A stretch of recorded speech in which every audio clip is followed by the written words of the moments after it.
नमस्कार, मी तेजू स्वागत करते आपल्या आणखीन एका नवीन ब्लॉगमध्ये। तर आजचं स्पेशल ब्लॉग आहे हळदीचा। तर आज माझ्या दिराची हळद आहे, तर त्यासाठीच इकडे आम्ही छानसं तयार झालो होतो आणि मी याबद्दलचे सगळे शॉर्ट व्हिडिओ तुमच्यासोबत शेअर केलेले आहेत, पण लॉंग व्हिडिओ तुमच्यासोबत शेअर करायचे राहिले, म्हणून म्हटलं चला आज हळदीचा ब्लॉग तुमच्यासोबत शेअर करते। तर छान अशी हळदीला इकडे तयारी झाली होती आणि आम्ही छान असं तयार पण झालो होतो। त्यानंतर आहे ना बाकी काही शूट घेतलं नाही, कारण दिवसभर एवढा गोंधळ होता ना, काही लक्षातच राहत नव्हतं। फोन इकडे आणि मी इकडे असंच चाललं होतं।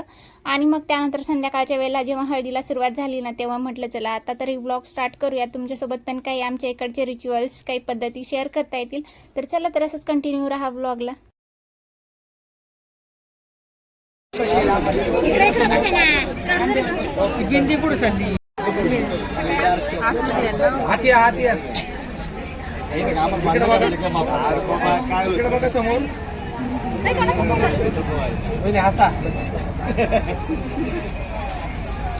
हळू सारखा एवढंच आहे डोक्यावर घालते।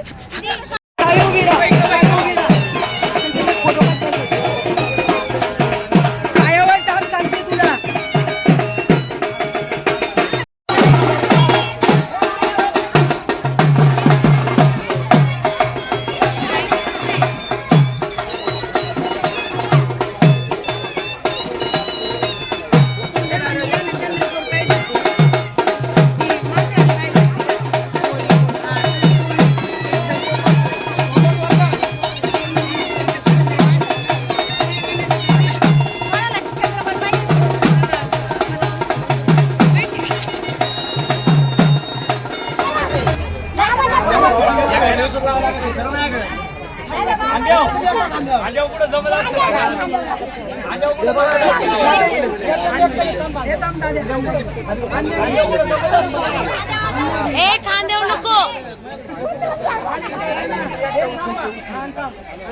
अयो सजा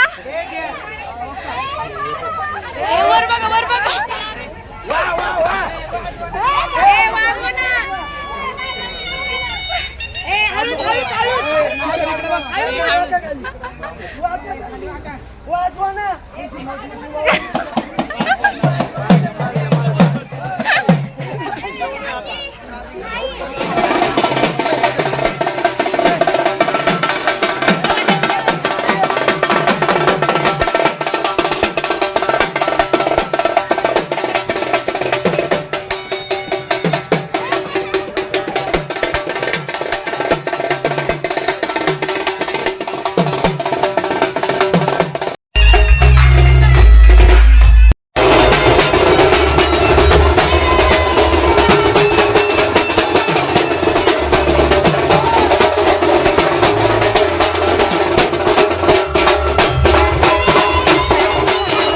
भाऊजींना अगोदर आंघोळ घातली। तर 5 सुवासिनी मिळून आंघोळ घालतात अगोदर, म्हणजे 5-5 तांबे प्रत्येकीने घालायचे असतात, जेवढ्या काही सुवासिनी असतात त्यांनी। तर आम्ही सगळ्यांनी मिळून ना त्यांना आंघोळ वगैरे घातली। त्यानंतर त्यांना उचलून घरामध्ये नेलं होतं आणि पुन्हा मग त्यांना हळदीसाठी तयार करून आणलं। तर सगळ्या छोट्या भाऊजींनी त्यांनी उचलून आहे ना मांडवापर्यंत आणलं होतं आणि ना खरं तर आहे ना सगळ्यात मोठे जे होते ते बाजूलाच राहिले आणि सगळे छोटे छोटे त्यांना उचलून घेत होते।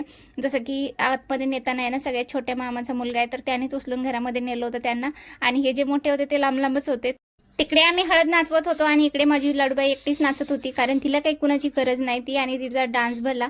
तर तिची मस्त मजा चालू होती। तोपर्यंत भाऊजींना पण मंडपामध्ये आणलं होतं, तर हळदीचा तो मांडव होता तो सेपरेट बनवला होता। तर त्यांना त्यांच्या सेटअपमध्ये तिथे छान असे फोटो व्हिडिओ काढले अगोदर। त्यानंतर मग हळदीला सुरुवात केली आणि अगोदर आहे ना म्हणजे ज्यांच्या नावाची हळद निघते ना, तर त्या 5 सुवासिनी अगोदर हळद लावतात। तर त्यानंतर मग बाकीच्यांनी हळद लावली। तर लगेच मी पण हळद वगैरे लावून घेतली, कारण भाऊजींनी त्यांनी माझ्यासाठी काय पुढे म्हणजे प्लॅनिंग करून ठेवला होता त्याची मला आयडिया आली होती। त्यामुळे मग मी दिवसानंतर आमच्या घरामध्ये पहिलंच लग्न आहे, जवळजवळ 4-5 वर्ष झाले, 4-5 वर्षानंतर हे पहिलं लग्न आहे। त्यामुळे सगळ्यांनी एवढा एन्जॉय केला ना की खूप धमाल मस्ती केली, काही विचारता सोय नाही। त्यानंतर आहे ना हळदीला एवढा धिंगाणा करतात ना इकडे, तर काही म्हणजे मला एकतर व्हिडिओ पण घ्यायला जमलं नाही तो धिंगाणा दाखवायला तुम्हाला, पण खरं तर डान्स करताना एवढे सगळे मस्त डान्स करत होते आणि त्यातली त्यात मी एकटीच वहिनी होते, त्यामुळे सगळ्यांनी मला टार्गेट केलं होतं। आणि माझे एवढे काही बेकार हाल केले होते ना, मी साडी वगैरे सगळं चेंज केलं आणि तरी पुन्हा मला यांनी भिजवून टाकलं होतं. म्हणजे मी अक्षरशः सगळे ओली झाले होते, त्यामुळे माझी काहीच इच्छा राहिली नव्हती डान्स वगैरे करायचा. आणि यांचा डान्स कसला खतरनाक. तर या आहेत माझ्या मावस सासूबाई. तर मामांनी त्यांना उचलून घेतले आणि असे मस्त असे डान्स करत होते. तर हा सगळा माझा सासरकडचा गोतावळा आहे आणि एवढ्या सगळ्या मावशा आहेत ना, म्हणजे त्या आहोंच्या मावशा आहेत, पण मी त्यांना सगळ्यांना मावशी, काका, मामा एवढंच, म्हणजे त्यांचं ज्या गोतावळा आहे मी त्यांना त्याच नावाने हाक मारते. आणि इकडे लाडूला उचलून घेतले ना, ते माझ्या सासूबाईंचे मामा आहेत, तर ते सगळे मामा आणि एवढा सगळा गोतावळा एकत्र आल्यानंतर काय धमाल मस्त होते ना. खरं तर हे सगळे दिवस खूप मी एन्जॉय केले आणि अजूनही ते दिवस आठवतात, त्यामुळे खूप छान वाटतं. असं वाटतं पुन्हा एकदा लग्न व्हावं की म्हणजे तरी.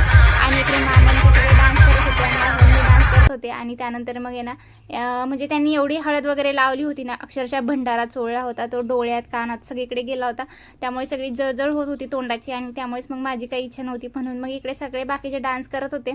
आणि जवळजवळ 11 वाजेपर्यंत यांचा डान्स काही संपत नव्हता. तर या व्हिडिओना मी व्हॉइस ओव्हर का करते, कारण आहे ना, बॅकग्राऊंड म्युझिक जे गाणे आहेत ना, तर ते लागल्यानंतर त्याला कॉपीराईट येतो, त्यामुळे तो व्हिडिओला थोडासा इश्यू होतो, म्हणून मग मी हा व्हॉइस ओव्हर करते. आणि खरं तर आहे ना, एवढी मजा येत होती ना, तर हे गाणे ऐकल्यानंतर, गाणे पण एवढे सुंदर सुंदर लावले होते ना, त्यावरच हे सगळे डान्स करत होते. आणि हे माझे सासूबाईंचे ना सख्खे मामा मामी आहेत, तर त्यांच्या इकडे मस्त असा डान्स चालू होता तो. त्यानंतर मी आणि मावशींनी पण डान्स केला.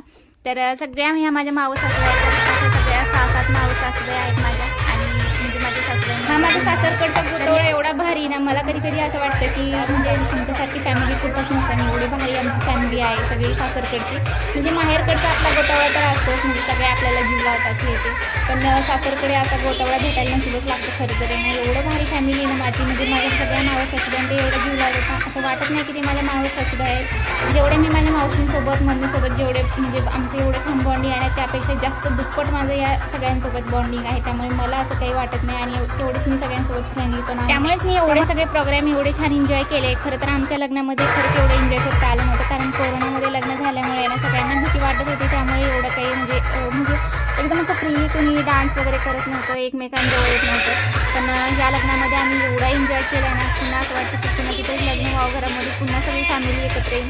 चला, तर तुम्हाला आमची फॅमिली कशी वाटली ते कमेंटमध्ये नक्की सांगा. आणि व्हिडिओ आवडला असेल तर सबस्क्राईब करायला विसरू नका.